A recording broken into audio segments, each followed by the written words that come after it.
Ma võiksin väikse sissejuhatuse teha ja siis saate teie mulle küsimusi esitada ja mõtteid jagada. Ja kõigepealt ma räägin sellest, et miks ma sellise teema üldse valisin. Ja põhjuseid oli mitu ja kõige kaalukam põhjus minu enda jaoks oli siis see, et ma olen juba mitu aastat kirjutanud ühte raamatut. See on raamat Piiblist, mille täpne pealkiri ei ole veel praeguse seisuga selge, aga ütleme niimoodi, et raamatu käsikirjast on kusagil pool valmis. Tuleb üpris mahukas raamat ja kuigi mina olen siis selle raamatu peaautor, on tegelikult selle raamatuga seotud hästi palju usuteaduskonna inimesi, kes tegelevad piibliga. Ehk siis kaasautoriteks on veel Urmas Nõmmik, Anu Põldsam, Ain Riistan, Ergo Naab ja võib-olla veelgi mõned inimesed teevad oma väikese panuse selle raamatu heaks.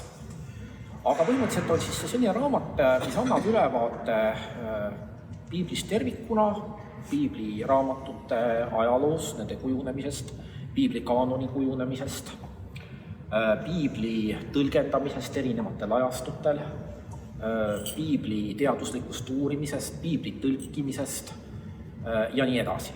Ühesõnaga põhjalik sissejuhatus piiblisse, mis on mõeldud mitte teoloogidele, kõik oskussõnad on seletatud ära kas siis tekstis või joone all, tõenäoliselt taha tuleb ka väikene sõnastik. Ja miks seda raamatut ma kirjutama hakkasin lihtsalt praktilisest vajadusest, et kui ma tutvusin sissejuhatava kirjandusega, mis meil piibli kohta olemas on, siis ma leidsin, et meil on ikkagi suhteliselt vähe, ütleme siis sellist praegust uurimisseisu kajastavaid raamatuid. Väga paljud on kas teaduslikult või moraalselt aegunud, mõned on ka teaduslikult ja moraalselt küsitavad. Ja kuigi eraldi materjalidena leiab ühte kui teist otsides, siis ühte sellist raamatut, kus oleks kõik olulised probleemid ülevaatlikult läbi võetud, meil ei ole ja otsustasin seda lünka täita, rääkisin oma kolleegidele usuteaduskonnas sellest ja nemad tulid selle mõttega kaasa. Ja niimoodi ma siis olen nüüd mitu aastat seda raamatut kirjutanud ja loodan käsikirja saada aasta lõpuks valmis, et siis ta läheb sisu- ja keeletoimetaja kätte, nii et kui kõik hästi läheb, siis 2026. aastal peaks see raamat ilmuma ja loomulikult tuleb ta siia mitte poodidesse müüki ainult, vaid ma arvan ka teie kirikupoodi ja ilmselt usuteaduskonda ja veel mõningatesse kohtadesse. Nii et see on üks põhjus. Teine põhjus on ka sisuline, aga natukene siis institutsionaalne või organisatsiooniline. Ja nimelt kuulun ma Eesti kiriku teoloogia hariduskomisjoni, mida juhatab piiskop Marko Tiitus, Lõuna-Eesti piiskop. Ja meie üks ülesanne, millega me oleme pikemalt aega tegelenud, on erinevate teoloogiliste diskussioonide pidamise ettevalmistamine. Ehk siis teiste sõnadega läbi aegade on igasuguste küsimuste üle kirikutes diskuteeritud ja küllap seda tehakse ka praegu. Aga tekkis idee juba aastaid tagasi piiskoppidel, et võiks hakata pidama ikkagi selliseid organiseeritud diskussioone teemadel, mis on kiriku ja usu seisukohalt olulised. Üks selliseid on kindlasti piibli autoriteet, piibli mõistmine. Ja mina olen juhtumisi selles konkreetses töörühmas, mis peab siis tegelema selle piibli teemaga. Oleme pannud kokku dokumendi, mis peaks olema siis juhend, mille järgi on neid diskussioone võimalik nii kogudustes kui ka praaskondades kui ka piiskopkondades korraldada. Viimast liffi see veel saanud ei ole, et meil tuleb natukene veel sellega tööd teha, aga siis igal juhul loodetavasti juunikuus on see dokument täiesti valmis ja peaks siis ilmuma ka meie kiriku kodulehele, e-kirikusse, kindlasti seda ajalehes Eesti Kirik tutvustatakse. Ja kuna mina olen siis selle dokumendi koostamisega väga palju tegelenud, siis loomulikult see teema, mille ma välja pakkusin, praegusel hetkel väga tugevalt mind kõnetab. Nüüd, kui õpetaja Triin kuulutas välja selle tänase ürituse kogu see Facebooki leheküljel, siis üks Facebooki grupi liige esitas kas retoorilise või sisulise küsimuse, et tänapäeva inimesel on raske piiblit mõista, aga kuidas siis nagu vanasti oli, kas vanasti oli lihtne mõista? Ja minu aus vastus selle küsimusel on, et ei olnud. Ja need mõistmise probleemid hakkavad tegelikult piiblis endas juba peale. Ja heaks näiteks selle kohta on, Urmas Nõmmik võiks muidugi Vanas Testamendis tuua väga värvikaid näiteid juba, kus vanemaid tekste on tõlgendatud ümber uuemate olukordade valguses, mõtestatud ümber neid ja nii edasi. Aga mina oskan Uuest Testamendist tuua muidugi kõige rohkem näiteid, kuna see on minu uurimisvaldkond ja näiteks on selline teos nagu 2. Peetruse kiri. Keegi ei tea, kes selle kirja on kirjutanud. Apostel Peetrus seda kindlasti kirjutanud ei ole, sellepärast et see kiri on kirjutatud 2. sajandil. See on absoluutselt kindel. Ta ei ole 1. sajandil kirjutatud, nagu enamik Uue Testamendi teoseid. Ja praeguse seisukoha järgi on ta tõenäoliselt see kõige hilisem Uue Testamendi teos, mille dateeringud kõiguvad seal kuskil vahemikus 120 kuni 150 peale Kristuse sündimist. Et mõelge, eks ole, 2. sajandi apologeedid, varased kirikuisad juba kirjutasid sellel ajal, kui see kiri kirjutati. Aga seal kirja autor mainib meie armsa venna Pauluse kirju, ja siis ütleb, et nendes on nii mõndagi raskesti mõistetavat, mida koolitamata ja ebakindlal pinnal seisvad inimesed ka väänavad ja väänavad ka oma enesele hukatuseks. Et see on hoiatus selle kohta, et piibli tõlgendamine võib olla ka väga drastiliste tagajärgedega ja näiteid selle kohta võib tuua nii-öelda tänapäevasest elust ka küllaltki palju, et võib-olla teil on meelde, kui Markuse evangeeliumit olete lugenud, seal on nimetatud lõpus terve hulk selliseid imetegusid, Jeesus justkui räägib seal, et mida siis tema jüngrid võivad teha ja üks on see, et nad võivad paljaste kätega mürkmadusid, eks ole, tõsta maast üles ja need ei tee neile kurja.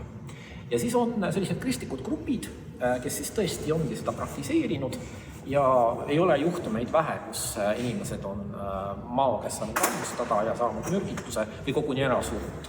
Nii et see on nii-öelda puust ja punaselt või must-valge näide sellest, kuidas piibli tõlgendus võib sõna otseses mõttes olla hukatustike tagajärgedega. Väga hea.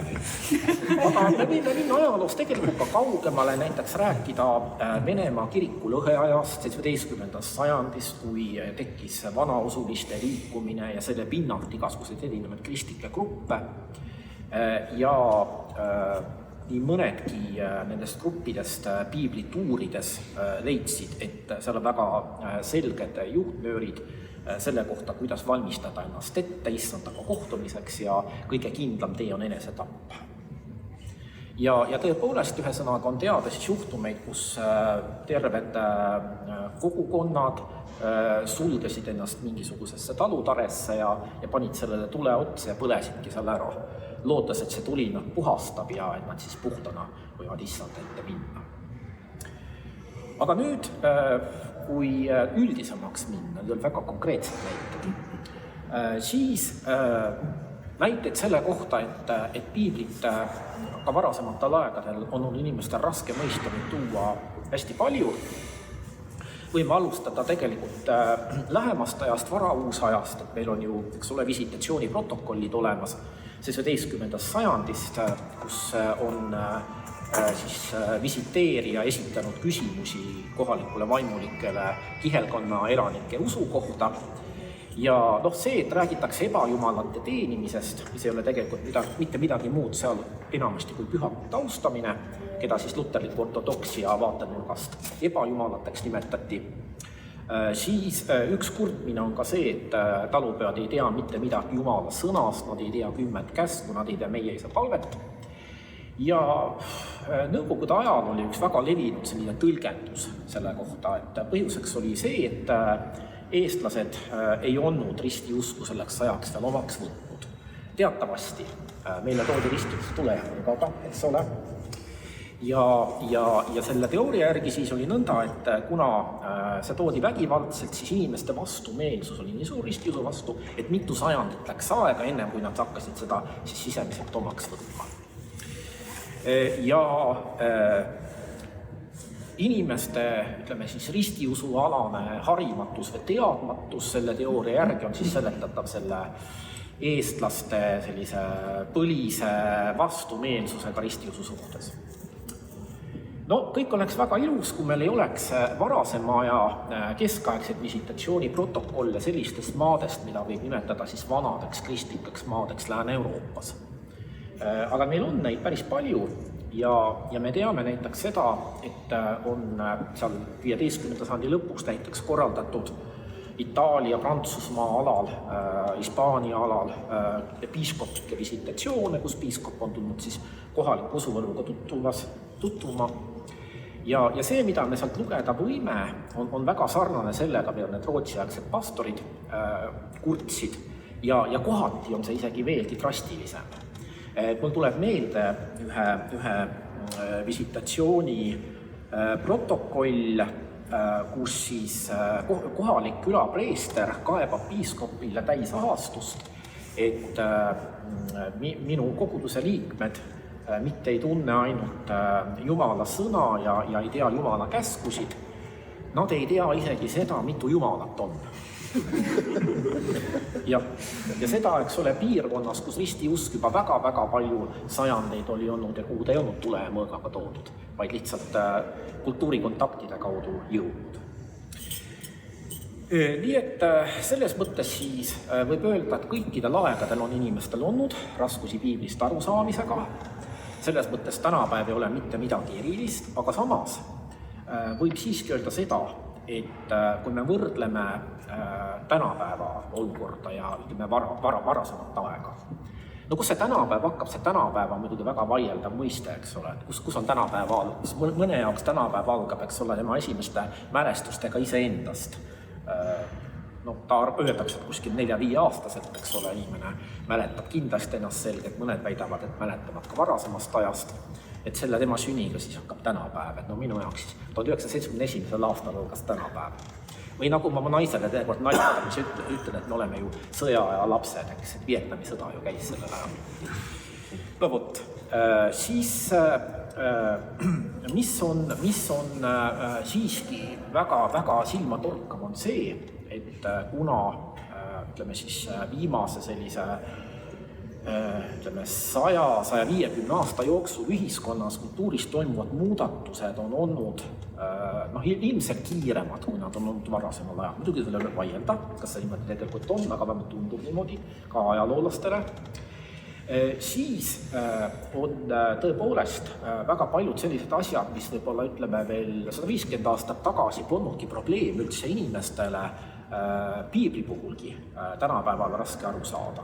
No ma ei hakka rääkima sellest, eks ole, et Vana Testament ja suuresti ka Uus Testament, eks ole, kirjeldab põllumajanduslikku ühiskonda, eks ole, kus tegeletakse põlluharimisega, loomade kasvatamisega ja kõik see, mis sellega seotud on ikkagi tänapäeva linna inimesele, kellel ei ole maavanaema olnud ja kes ei ole pikalt maal olnud, võib olla täiesti võõras. Ma toon sellise hästi drastilise näite, et meie Kaarli koguduse õpetaja Jaak Aus rääkis sellise loo, et ta oli teinud siis mingisuguse sellise noorte kokkusaamise ja teemaks oli valinud hea karjase ja siis ta oli alustanud sellega, et kas te teate, et kes on karjane?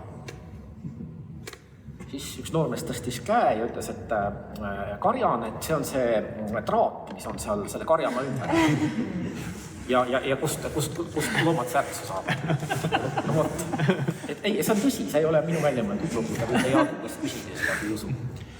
No vot, et kui me loeme piiblit, siis me puutume kokku selliste tegelastega, nagu näiteks pudulojused, eks ole, siis seal on juttu külvamisest, kündmisest ja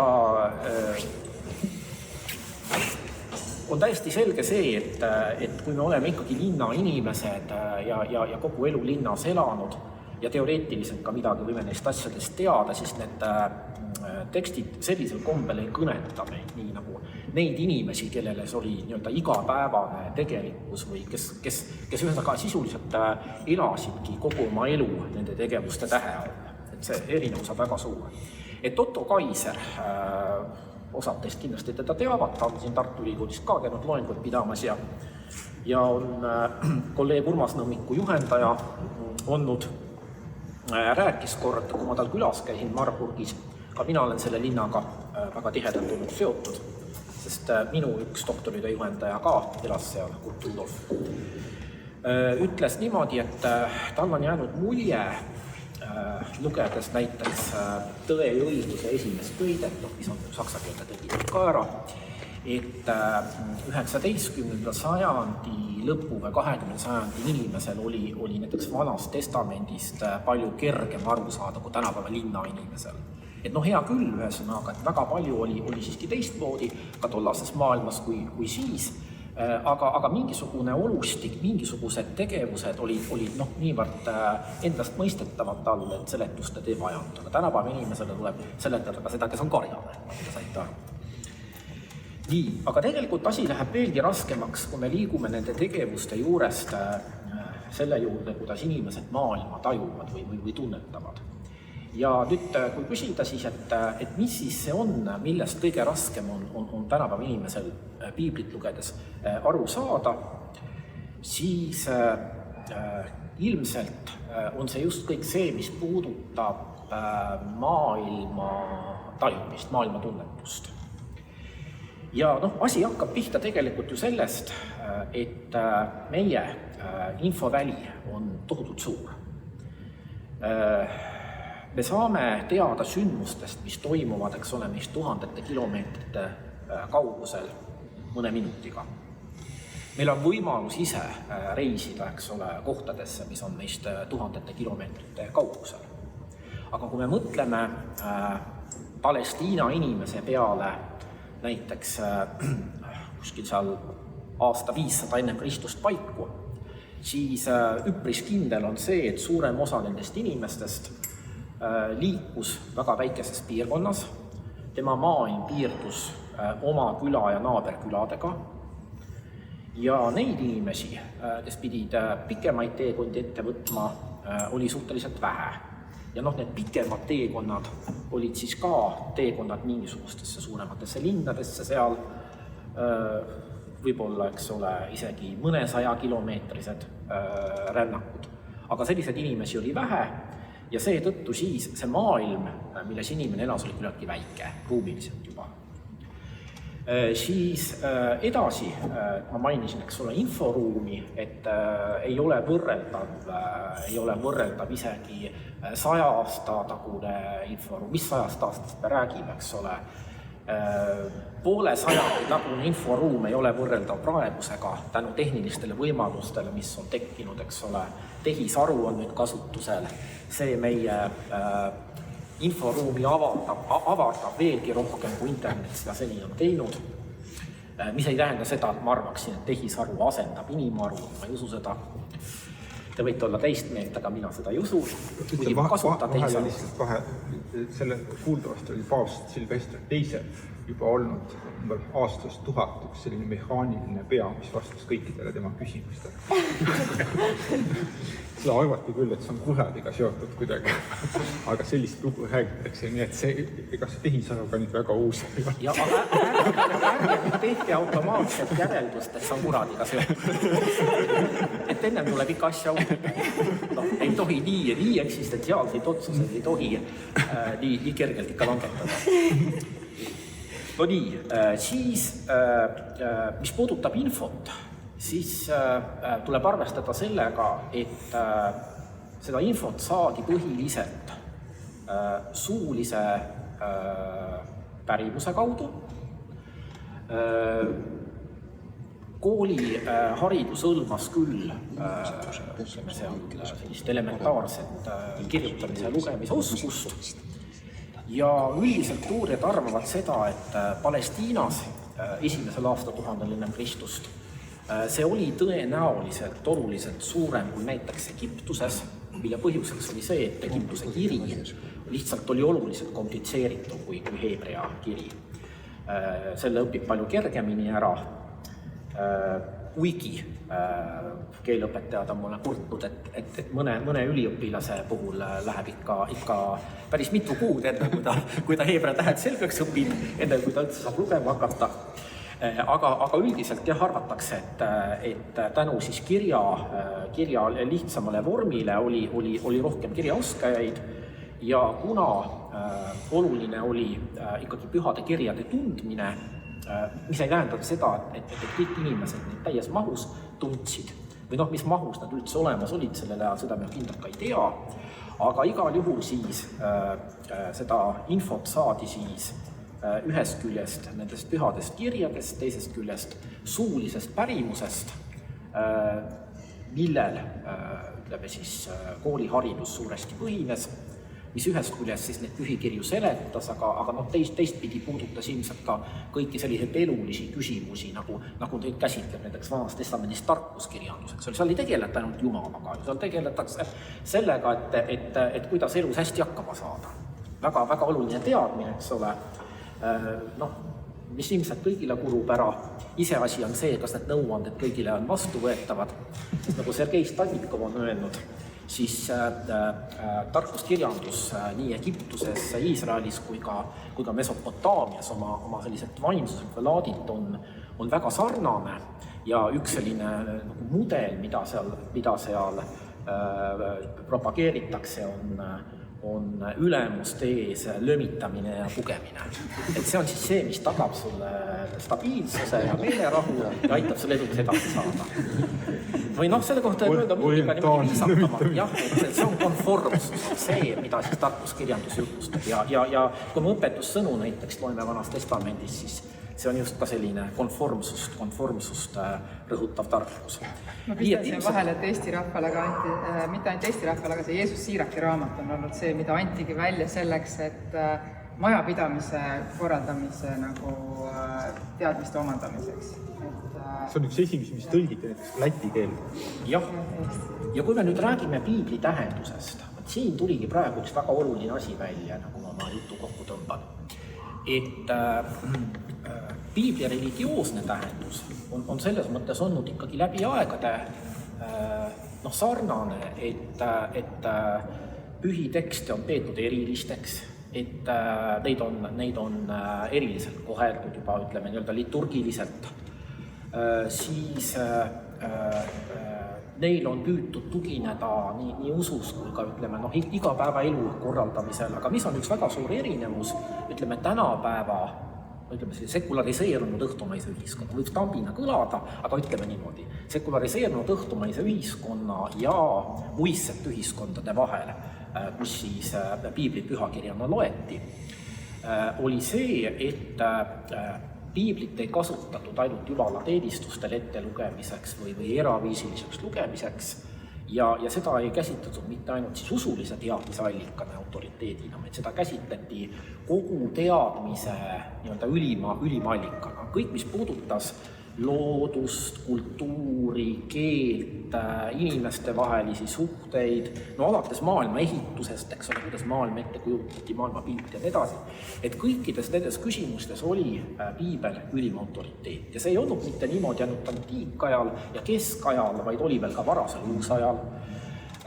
kus loodusteadlased, eks ole, püüavad oma seisukohti piibli tekstidega põhjendada ja nii edasi ja alles niimoodi järk-järgult on hakanud see olukord muutuma selles mõttes, et piibel on järjest rohkem tõmbunud tagasi sellisesse spetsiifilisse usulisse sfääri, ehk siis teiste sõnadega, meie, kes me oleme koolis, eks ole, käinud õppinud ajalugu ja loodusteadusi, me ei usu ju, eks ole, sõnad seal näiteks esimese Moosese raamatu loomislugusid või me ei arva, et ajalugu tuleks, eks ole, niimoodi näha, nagu ütleme, Vana Testament seda näeb. Ehk siis teiste sõnadega, ta kirjeldab ajaloosündmusi küll, aga seal on kõiki need ajaloosündmusi ikkagi püütud usuliselt mõtestada, aga meie, ütleme, ei näe ilmselt ikkagi igas sündmuses, mis maailmas toimub mingit usulist mõtet. Kui hästi mõtleme, siis me leiame selle muidugi, aga tavaliselt me ei mõtle niimoodi, et mingil lokaalsel kriisil näiteks võiks olla mingi usuline tähendus. Aga seal on ikkagi ajalugu läbi listi mõtestatud läbi usu ja see ongi siis nagu selline piibli ajaloo nägemise eripära. Siis edasi, kui maailma pildist rääkida, siis ühest küljest see maailm, milles inimene elas, oli väike. Aga teisest küljest see maailm oli mõnes mõttes suurem kui meie maailm, sest ta hõlmas väga palju selliseid sfääre, millega meie väga ei arvesta. Ma ei tea, kes teist parapsühholoogiaga on kokku puutunud ja kes tunneb selliseid õpetusi nagu teosoofia, antroposoofia, eks ole, see teab, et on peale materiaalse tasandi olemas veel mentaalne tasandi ja astraalne tasandi ja nii edasi ja need omakorda jagunevad erinevateks sfäärideks. Muiste neid niimoodi ei nimetatud, aga küll ka siis kujutati olemist sellise püramiidina, mille tipus on, eks ole, Jumal kui ülim olemine ja siis nii-öelda alanevate astmetena tulevad siis kõik teised sfäärid, algavad taevaste sfääridega, eks ole, ja jõuavad välja siia maisesse sfääri, kus meie elame. Ja tollane inimene arvestas hästi paljude igasuguste selliste olenditega, kellega meie ei arvesta enamasti, nagu näiteks hiiglased. Piiblis on juttu hiiglastest, on isegi seletatud, kuidas nad sündisid siia maailma, väga konkreetselt on räägitud sellest. Siis on olemas koletised ja need koletised mängivad Vanas Testamendis väga suurt rolli, aga ega nad Uues Testamendist ka kadunud ei ole. Ja 2 sellist väga populaarset koletist, kelle populariseerimisega ka mina viimase ajal olen tegelenud, on Leviathan ja Behemoth. Ja kas nad ikka on sama või ei ole? Ei, nad on erinevad olendid ja nad ei ole kindlalt krokodill ja jõehobi, vaid nad on üleloomulikud olendid.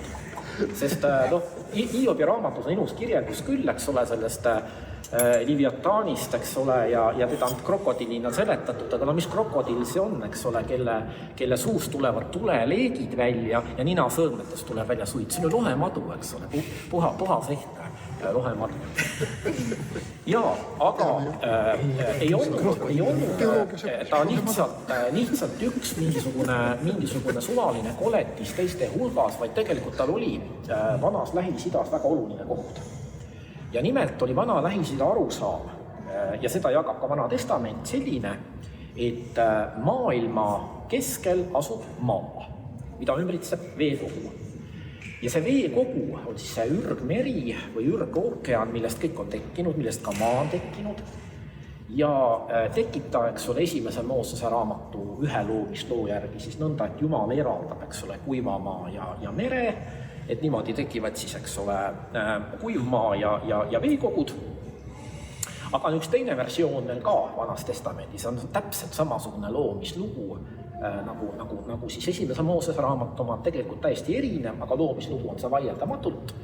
Ja seal on juttu sellest, kuidas siis Jumal võitleb Leviathaniga ja tapab ta ära.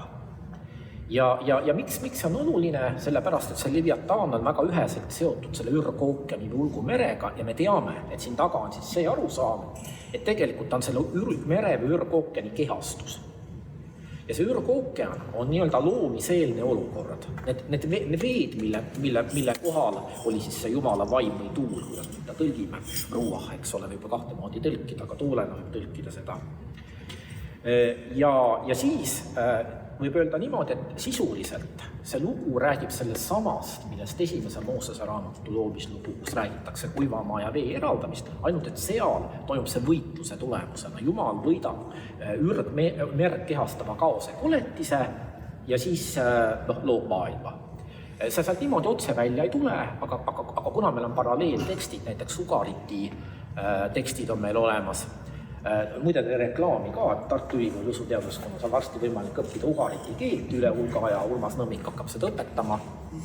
Nii, siis seal on ka üks selline Leviathani taoline merekoletis, kelle kohta ikkagi uurijad praegu arvavad, et ta on otsene prototüüp olnud. Et tegelikult kõigil Lähis-Ida rahvastel on mingid sarnased olendid, aga see olend on ikka nii sarnane, et tõenäoliselt ta on inspireerinud selle Leviatani kuju. Nii et ta ei ole mitte lihtsalt üks mingi suvaline koletis kuskil maailma ääre taga, vaid tal on, võiks öelda, niimoodi tänapäevaselt interpreteerides eksistentsiaalne või kosmoloogiline tähendus, need mõlemad.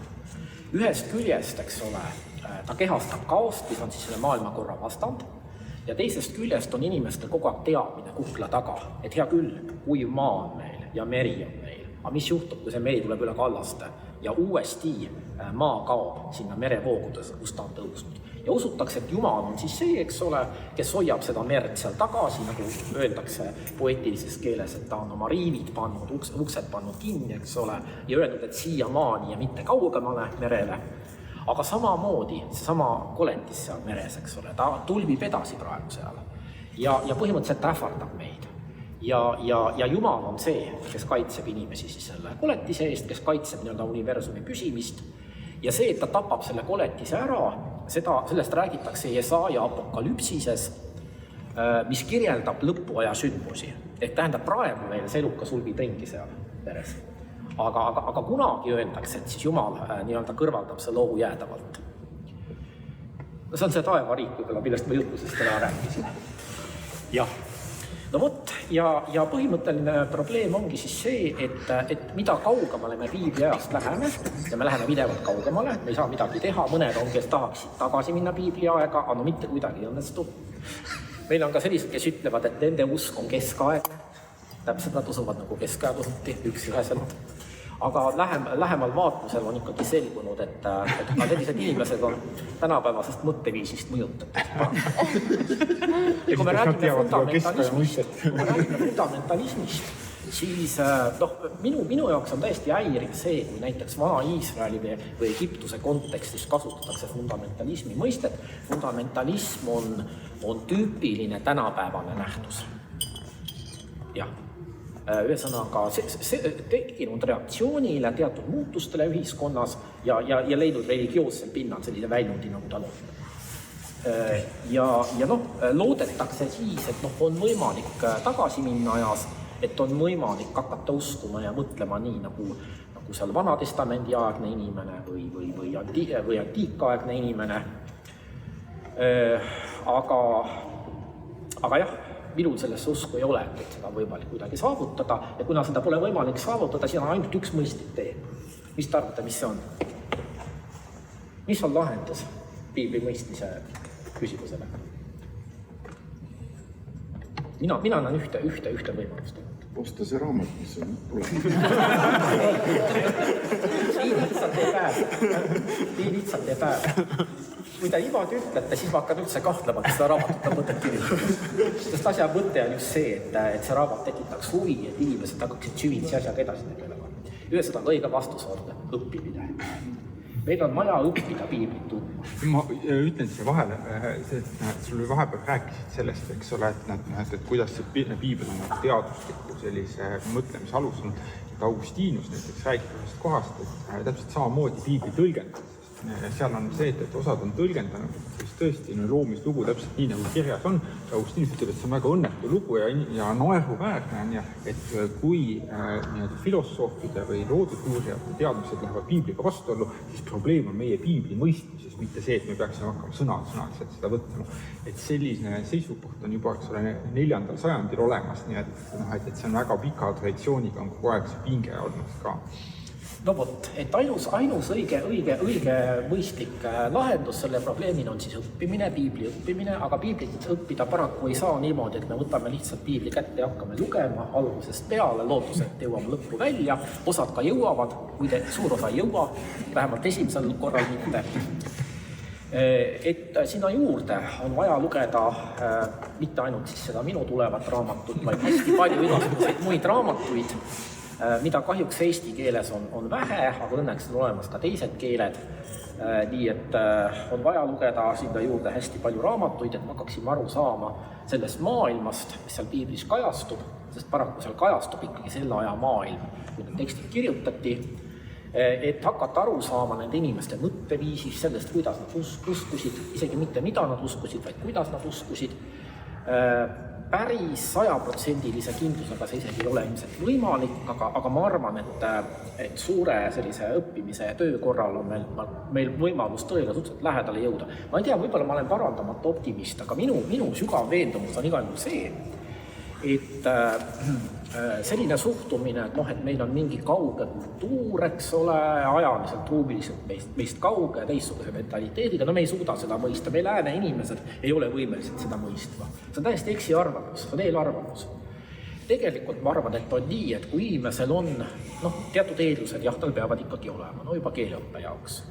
Kui inimesel on piisavalt motivatsiooni, tal on olemas selleks eeldused ja ta teeb piisavalt palju tööd, tal on võimalik mõista ükskõik millist meist ajaliselt, ruumiliselt kauget kultuuri.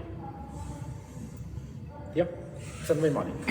Aga see ei ole nii, et sa loed läbi mõned tõlketekstid ja ühe raamatu ja siis oled veendunud, et nüüd ma tean kõike sellest. Vaid tõepoolest see on siis ikkagi, ma ütleks, eluaegne tegevus, elukestev õpe, nagu tänapäeval seda nimetatakse, et see põhimõtteliselt peaks ka piibli osas kehtima. Ja mis nagu mind isiklikult väga kurvastab, on see, et meie kirikus piibli õpetamisel, ma räägin luterlikust kirikust üldiselt, on minu meelest ikkagi häbematult vähe tähelepanu pööratud. Ehk siis teiste sõnadega, on teatud kohad, kus peetakse piiblitunde, aga kui hakata vaatama ikkagi, kus neid peetakse, ega neid kohti väga palju isegi ei ole tegelikult. Ja enamasti see seisneb ette lugemises ja mitte väga palju ei lähe sest kaugemalt. No vot, seda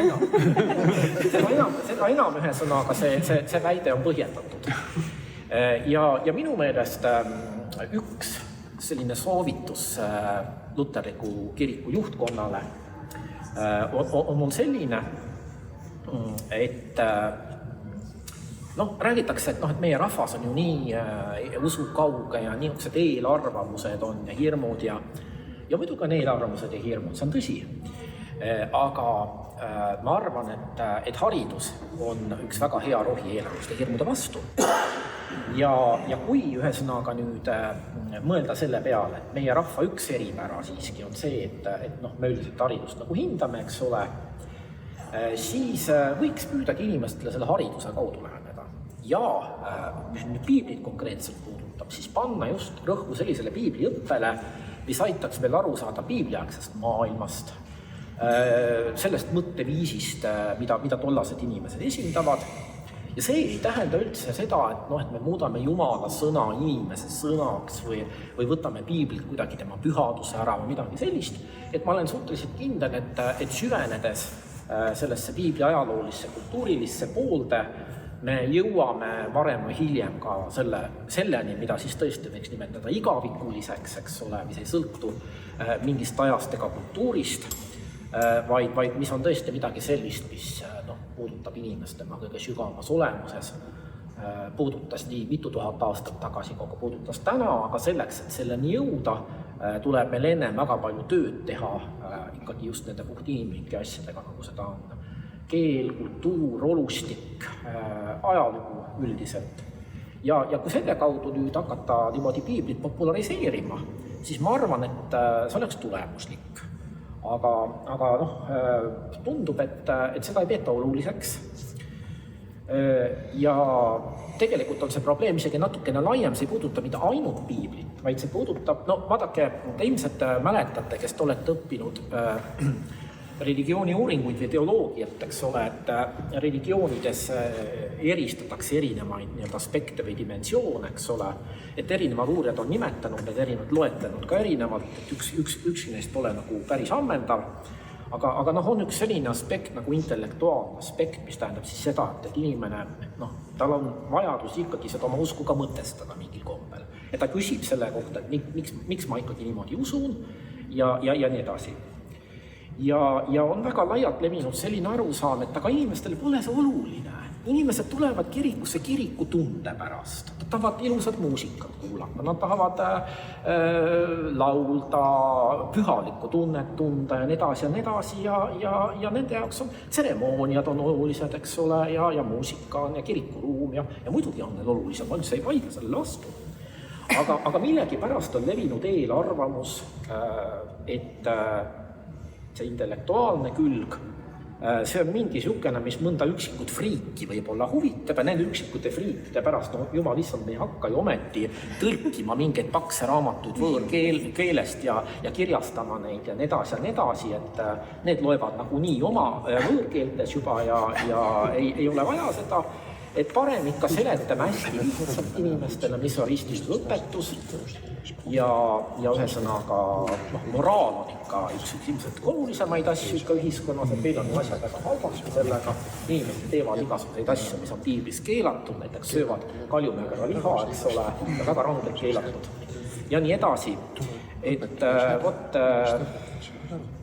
kui saaks ühe sõnaga nii kaugel, et need inimesed, kelle kätte on ikkagi meie kirikus antud nii-öelda otsustamine ja vastutamine, saaksid aru sellest, et see intellektuaalne külg on siiski väga paljudel inimestel oluline, mis siis, et mõnele rohkem, mõnele vähem, võtaksid seda tõsiselt ja hakkaksid panustama selle arendamisse oluliselt rohkem, kui seda tehakse praegu, siis ma arvan küll, et mingi positiivne muutus võiks ka üldises suhtumises kirikusse, religiooni ja meie ühiskonnas toimuda. Aga ma arvan, et ma olen sissejuhatuse ära.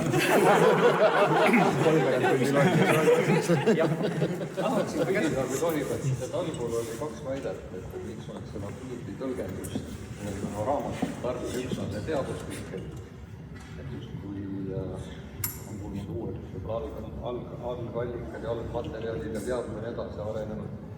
Aga teine oli see, et piibel on just kui käsitlus on just moraalselt vana. Et kuidas sellest aru saada? Mis see? Raamatut piibli kohta, mitte piibel. Mina olen aru, et piibel...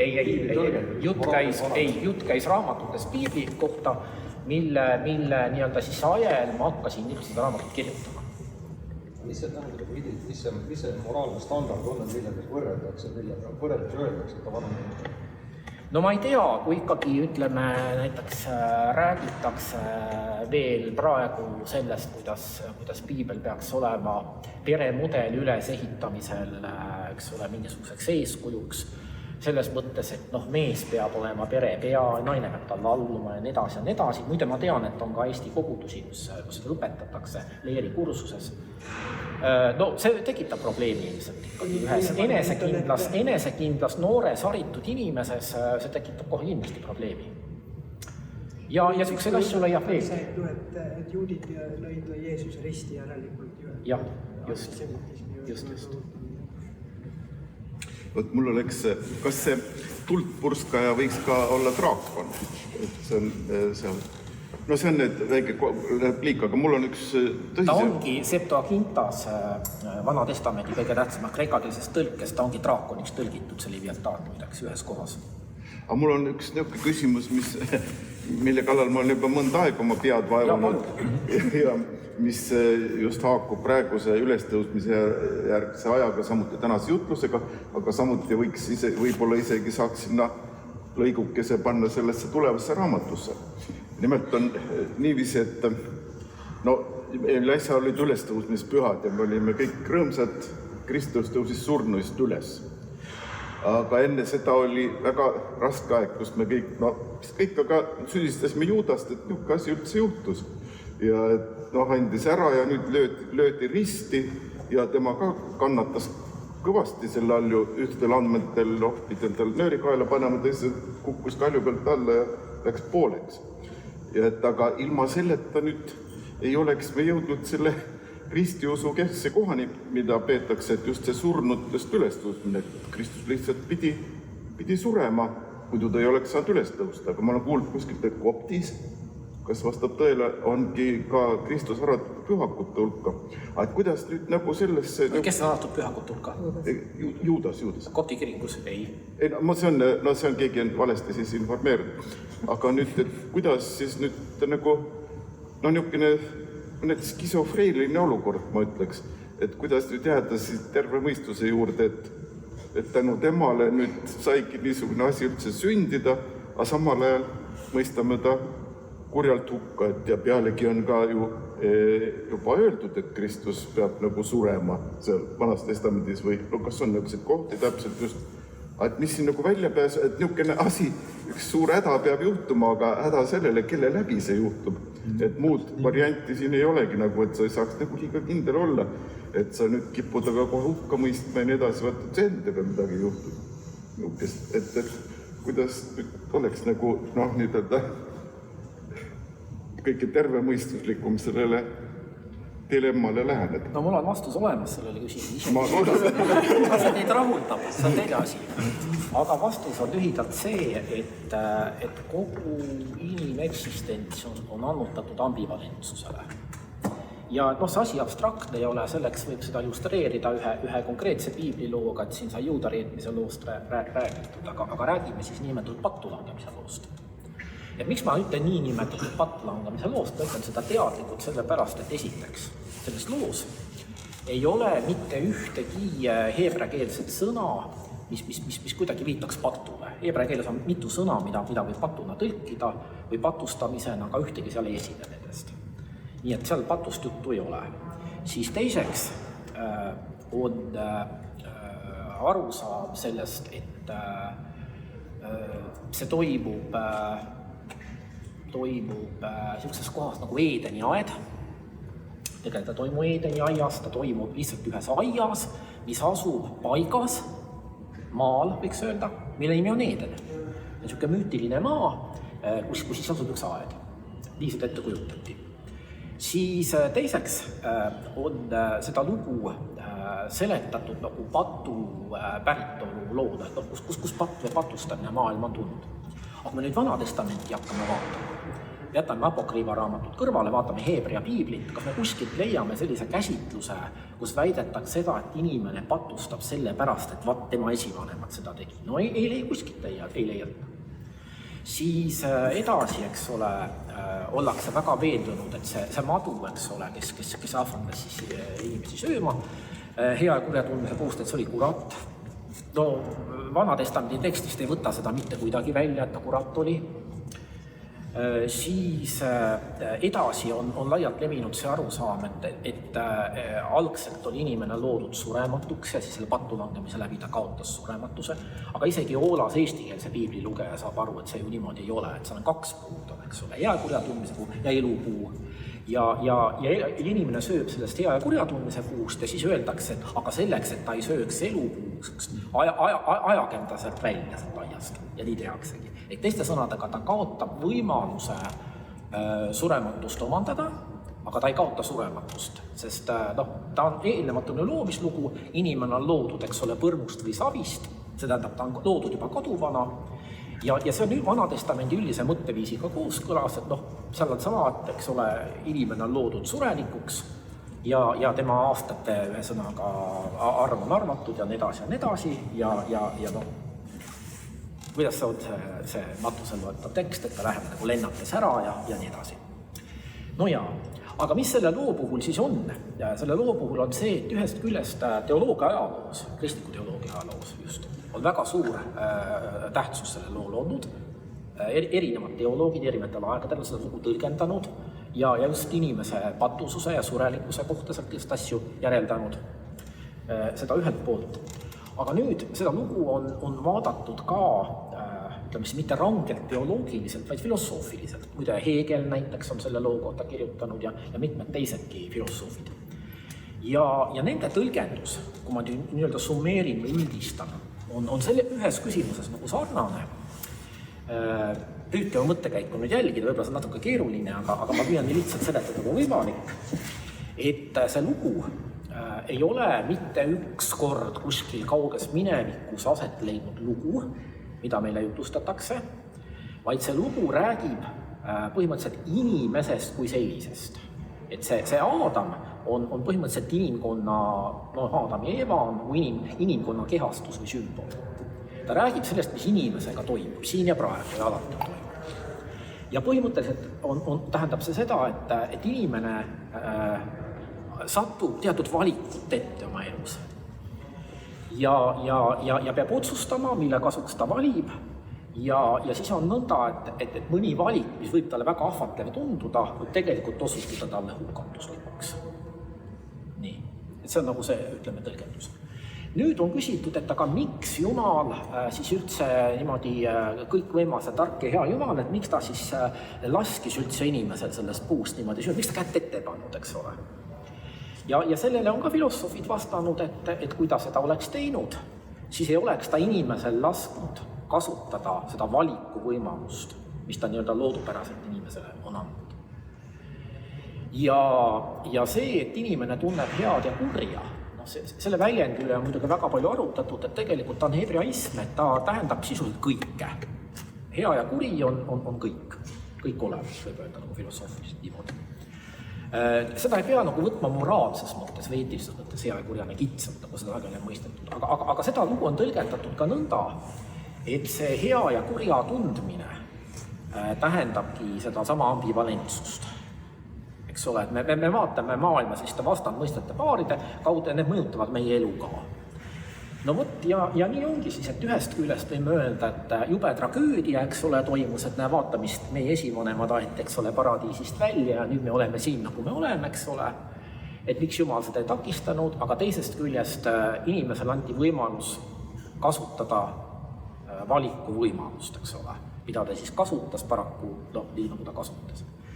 Nii et ilmselt selle juudaga on siis samamoodi, et ühest küljest jah, eks ole, et võib ka öelda, et väga jube lugu, et näed, et õpilane reetis oma õpetaja, eks ole, ja nii edasi, ja sai ise ka ju aru, et ta oli valesti toiminud ja ise karistas ennast selle eest. Ja väga ränki sõnu öeldakse talle nii edasi, aga samas tal sellisena oli ikkagi oma teatud roll selles nii-öelda Jumala loos inimesega. Nii et jällegi see ambivalentsus, eks ole, mis patulangemise loo puhul tuleb välja, on ka selles loos ja see ongi ilmselt see, mis meie elu saadab ja me peame sellega leppima. Ma ei tea, kas sa rahuliselt? Ma ei oska seda teisiti seletada. Selle kohta on ka öeldud, et Kristus ongi apoolia. See ongi mõistatus. See on selline mõistatus, millel ei ole nagu lihtsalt lahendus. Jah, just, et kuidas saab keegi olla ühel ajal, eks ole, tõeline Jumal ja tõeline inimene. Just. Ja et läbi Kristuse ajaloo on kogu aeg, kui on usutunnistused olnud, siis alati on valitud selline lahendus, mis ei ole lihtsasti mõistetav. Et ei ole mindud kunagi lihtsama vastupanu teel. Ja see muudab selle nagu huvitavaks. Mul on 2 küsimust, mis on omavahel tihedalt seotud. Et sa analüüsisid nagu sellist ELK ja võib-olla üldiselt selle Eesti kristluse olukorda, kus me oleme ja olen sellega põhimõtteliselt nõus. Et seis on suht nukker. Ja ma olen ka nõus see, et nagu tulebki seda õppida ja raamatut lugeda ja nii edasi.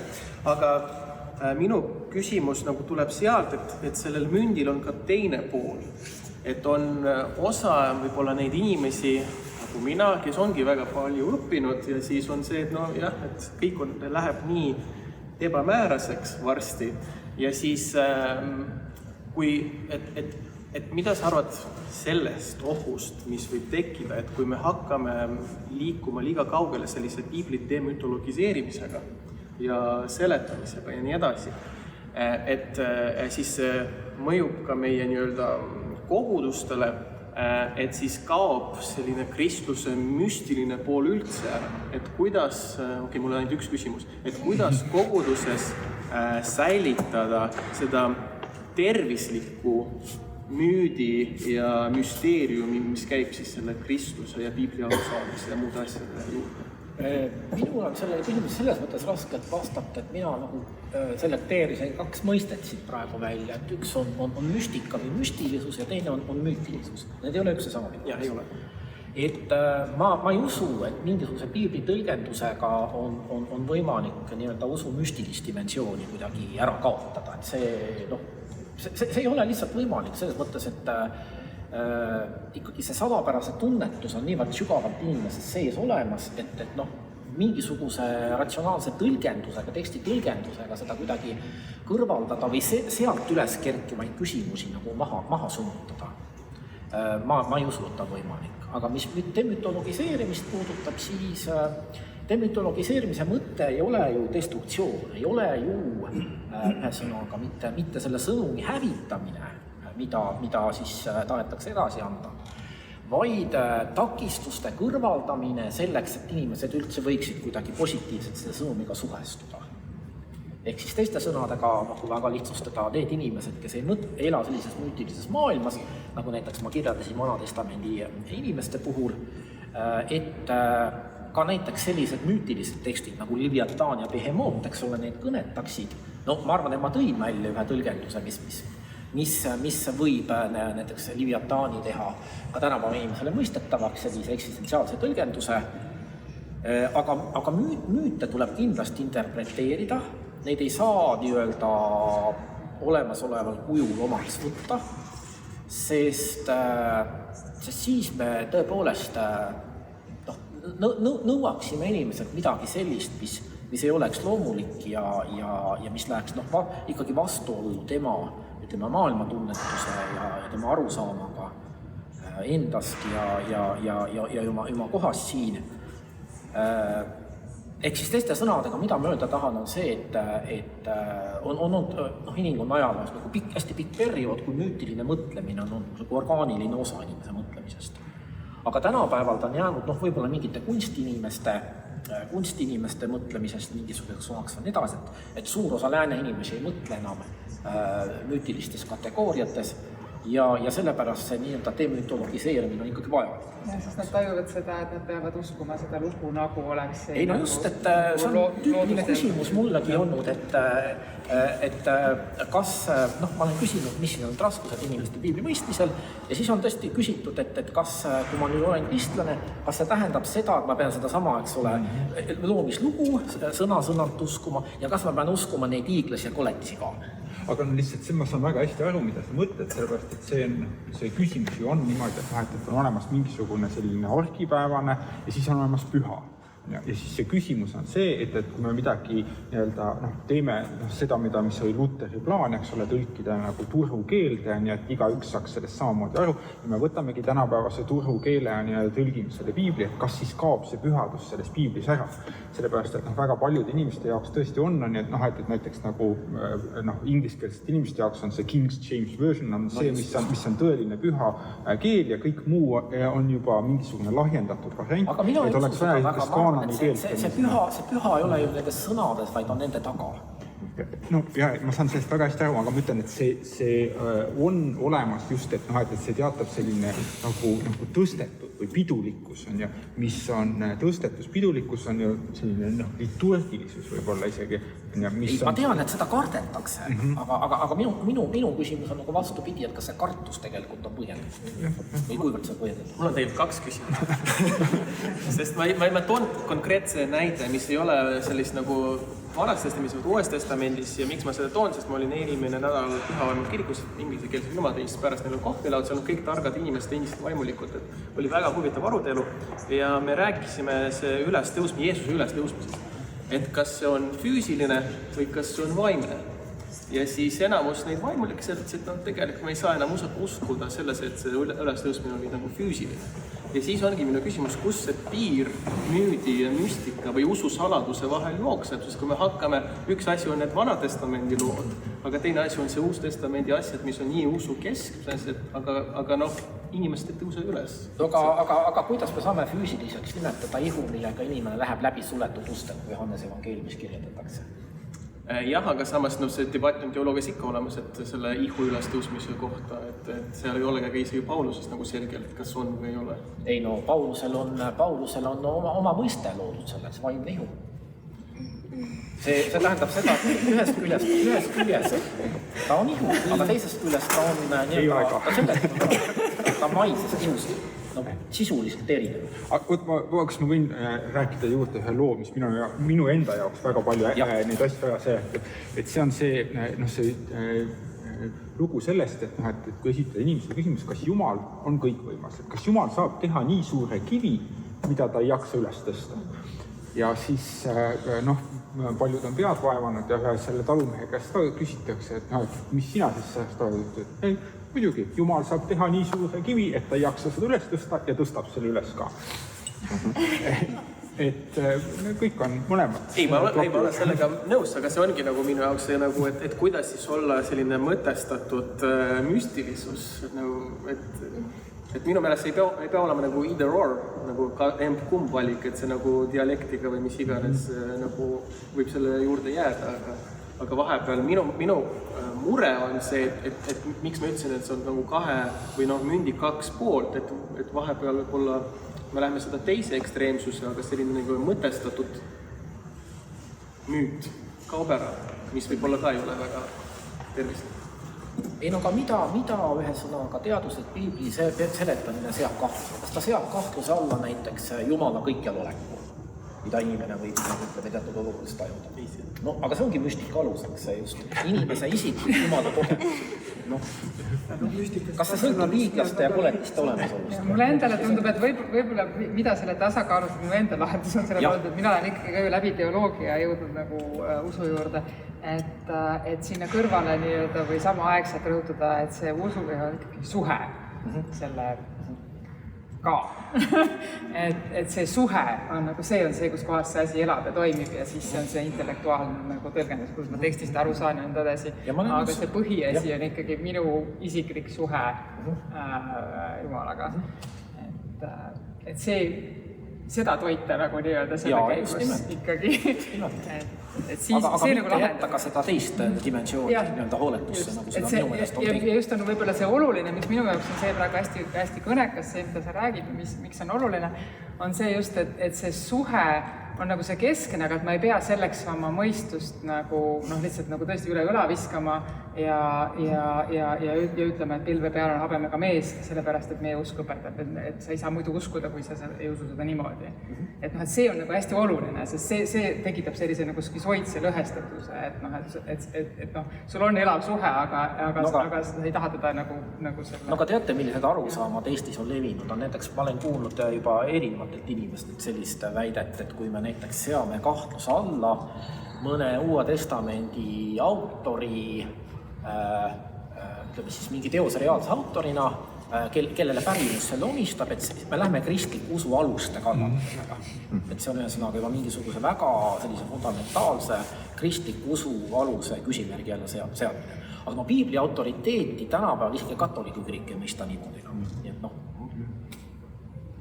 Aga on need arusaamad? Ma tulen selle moraali teema tagasi. Jutu nagu piibli autoriteedist. Vaatan siis sellises moraali küsimustes piibel peaks olema autoriteet või ei peaks, kuidas see suhtub. Te ütlesite, see kuidagi on nagu ajale jalgu jääks tänapäevane piibli tõlgendus moraali seisukohalt. No ei, sellise ülistusega ma nõus ei ole ju selles mõttes, et seal on väga erinevad asjad, eks ole. Et seal on näiteks Jeesuse tingimusteta ligimese armastuse käsk on ühelt poolt seal. Ja teiselt poolt on seal tõesti mingisugused sellised arusaamad, nagu näiteks see, et orjad peavad olema oma omanikule kuulekad ja mees peab alluma, naine peab alluma mehele ja nii edasi ja nii edasi. Et siin tuleb ikkagi eristada minu meelest asju ka moraali valdkonnas ikkagi öelda, et üldse pole midagi moraali valdkonnas piiblil öelda meile, et selle väitama kohe kindlasti ei nõustu. Ma arvan, et väga palju on öelda ja näiteks on öelda niisuguse asja kohta, nagu seda on sotsiaalne õiglus, ühiskonnas valitsev õiglus. Ma arvan, et see on üks teema, millest peaks rohkem rääkima kirik, kui ta seda teeb, vähemalt meil siin Eestis. Nii et, ja neid asju on veel muidugi, et üldse ma ei sea nagu mingi moraalivas autoriteedina kahtluse alla piiblit, aga küsimus on, et me peame eristama, mis on mis ja tõepoolest on asju, mis on ikkagi väga selgelt oma ajast kultuuri taustal mõistetavad.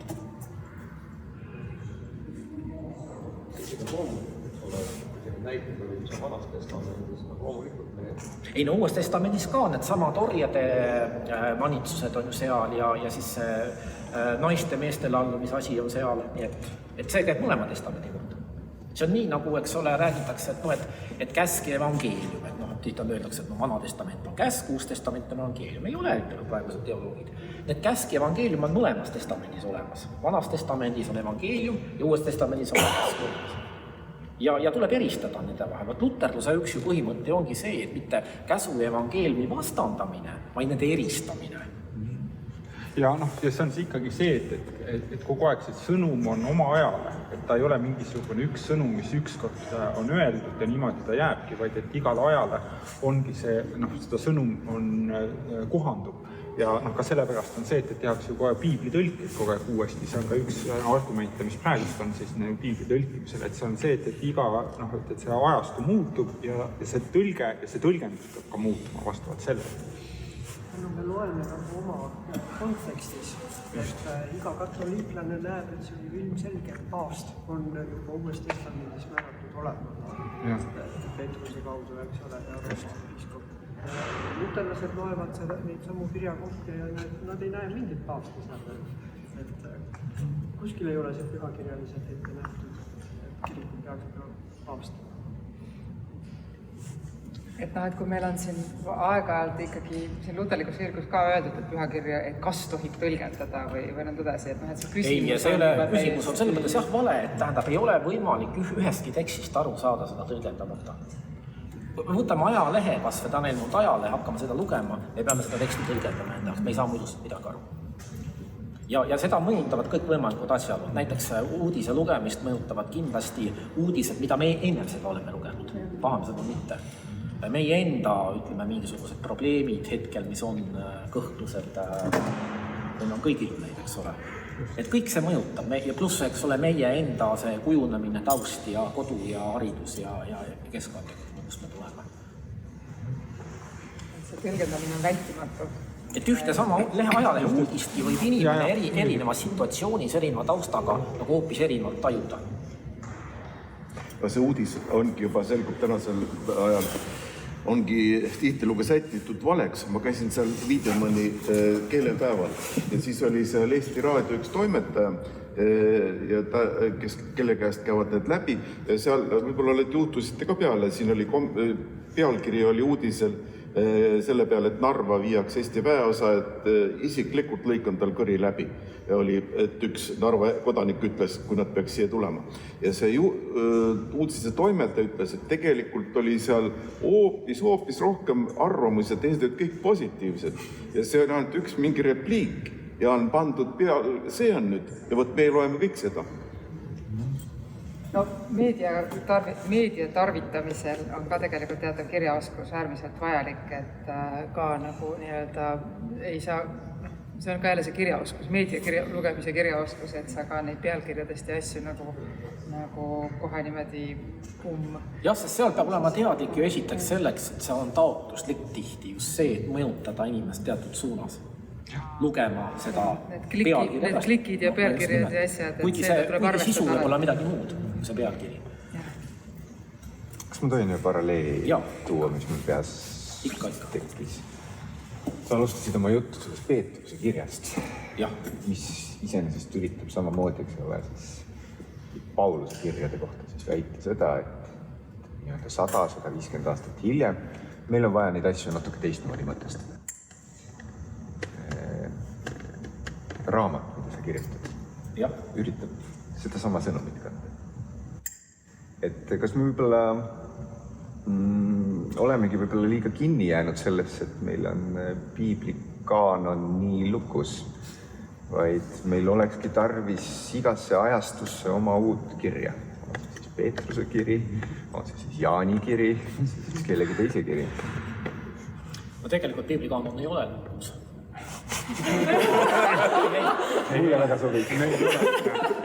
Luterlastena me teame seda. Luterlaste hulgas on näiteks väga tõsised arutelud sellel teemal, et kas ei peaks neid raamatuid, mis muidu apokriiva raamatute nime all on, võtma kui kanoonilisi Vanatestamendi raamatuid. Näiteks selle mõtteviisi üks poolde oli juba nimetatud Otto Kaiser. Nii et ühesõnaga teoreetiliselt on võimalik küll selline asi, et näiteks mingisugune kirik otsustab, eks ole, et me võtame kaanonisse meil ühe raamatu. Aga see ei ole nii, et lihtsalt üks mingi mees arvab, et see võiks olla ja kohe läheb ka, et on ju oma otsustusprotsess.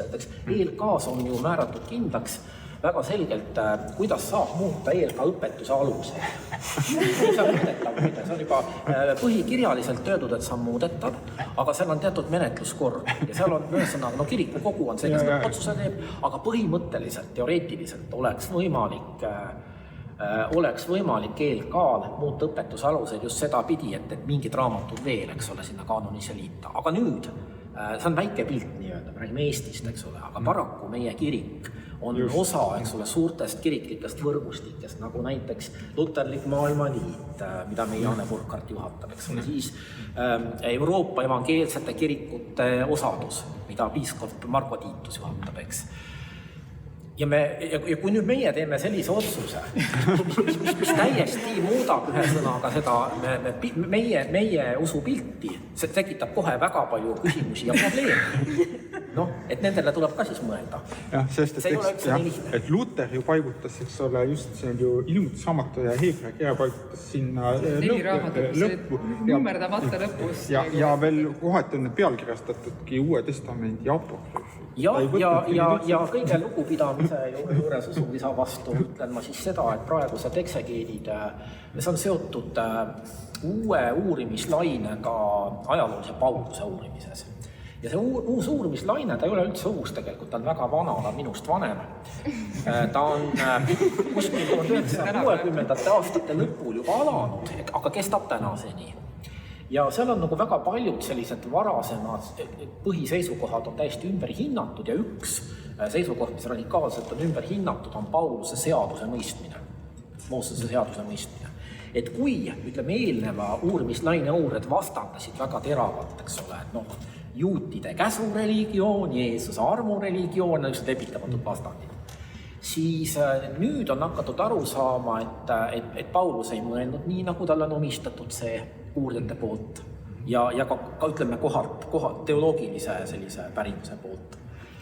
Ja ühesõnaga, ja selles valguses ka ütleme Pauluse selle õigeks mõistu õpetuse, mis on siis luteriku kiriku, eks ole, aluste alus, hindamine, selle suhte hindamine Jaakobuse kirja väljendatud seisukohtadega näeb ka hoopis teistmoodi välja. Ehk siis praegustest eeldustest lähtudes, praeguste teadmiste juures, ütleme siis Pauluse seaduse mõistmisest, ei saaks enam neid küsimusi tekkida, mis Luteril omal ajal oli. Et need olid, see on mõistetav, sest tollane situatsioon, eks ole, tingis seda juba, eks need reformatsiooniaegsed heitlused kanti üle ka, eks ole, sinna Pauluse aega otsiti tuge teistpidi oma mõtetele sealt. Mis ei tähenda seda, et Luter ei olnud eesrindlik piibliteadlane. Luter oli väga eesrindlik piibliteadlane ja ta tuli välja väga paljude selliste seisukohtadega, mis tollastest kiriku seisukohtadest väga oluliselt lahku läksid. Ja näiteks üks selline seisukoht on siis see, et Juuda kiri ja seesama teine Peetruse kiri, mida ma mainisin, on kirjanduslikult seotud omavahel väga tugevalt. See oli tollal midagi, mida keegi, ma ei tea, kas ei olnud tulnud selle peale, aga keegi on seda välja niimoodi öelnud, nagu Luter seda teeb. Praegu on see piibliteadlaste poolt ammu juba üldtunnustatud tõsiasi, ainult et vastupidi. Et praegune seisukoht on see, et teine Peetruse kiri on Juuda kirja poolt mõjutatud, aga Luter arvas vastupidi. Et sisuliselt see Juuda kiri on võetud sinna teise Peetruse kirja sisse. Suures osas. Nii nagu Markuse evangeelium, eks ole, on võetud Luuka ja Matteuse evangeeliumi sisse väga suures osas. Et mis on äärmiselt oluline just nimelt selle intellektuaalse tasandi kõrval ikkagi seesama sisemine isiklik ühendus ja see asi, et kui see on nagu tugev, et siis ta kannatab ka välja ka intellektuaalsed igasugused vaidlused ja selle, et kes on kui vaim on vägev, siis intellekt peab ka vastu. Et siis selle rõõmsa... Ja vaim on vägev sellepärast, et ta ei ole meist endast, ta on väljast poolt ja ta on meist suurem. Aga kannab. Paneme punkti siin.